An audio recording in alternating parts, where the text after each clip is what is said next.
Hello বন্ধুরা, প্রাচীন যুগের একটি বাড়ি ঘর দেখতে পাচ্ছেন। এটা হলো গাজীপুর আর কি।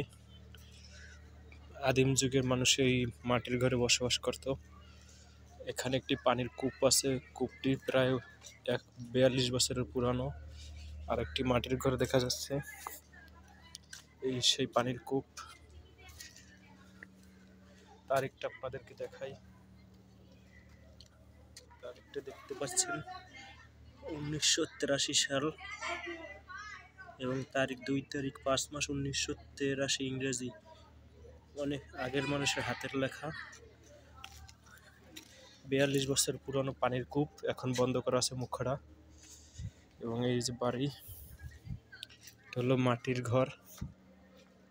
এখন নতুন করে এখানে টিনের ঘর করা হয়েছে। ওই যে একটা মাটির ঘর, ওটা হলো ঢেকির লোট, দেখতে পাচ্ছেন। ঢেকি নাই, ঢেকির লোট আছে।